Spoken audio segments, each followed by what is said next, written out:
That is interesting. That is interesting because, I think a lot of times what happens is, we talk about communication style, right? And we get into this idea that we need to talk one way. Usually it's the way that we're most comfortable with, which is fine. But if you're trying to go out there and maybe recruit, and this is where I'm going with this.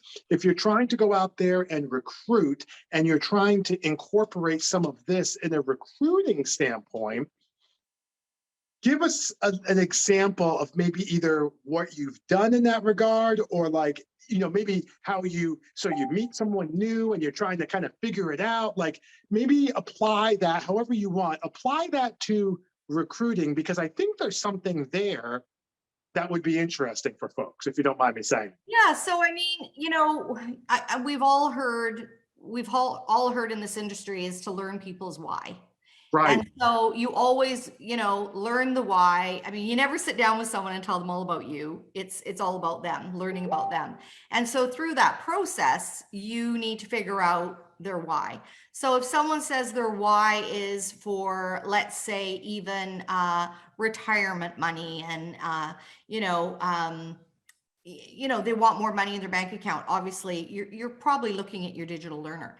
If you Okay. look at your kinesthetic learner, their why is to do things for their family, to make Okay. their life better from Okay. their family, to be able Okay. to put their kids in more activities, things like that. Gotcha. So that's what you're going to learn from your kinesthetic learner when you're sitting down doing that face to face with them.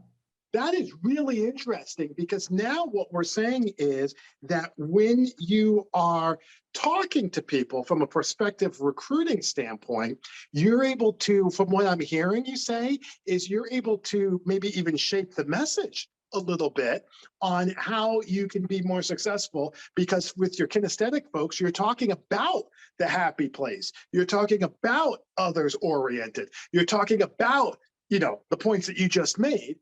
Versus in some of these other areas, you're doing some different things. That's really interesting. Yeah, and when you think about it, for me to be able to say, I've taken my children traveling, or I've, paid for university and college and things like that, that makes the kinesthetic person super happy. The digital person is, well, how much money, how long do I have to be here to make this amount of money? You need to know Right. your numbers. You need to teach Right. someone, you come in, is it $1,000 a month you want to make, $5,000 a month, 10,000? What is it? And then Right. they want to see that broken down.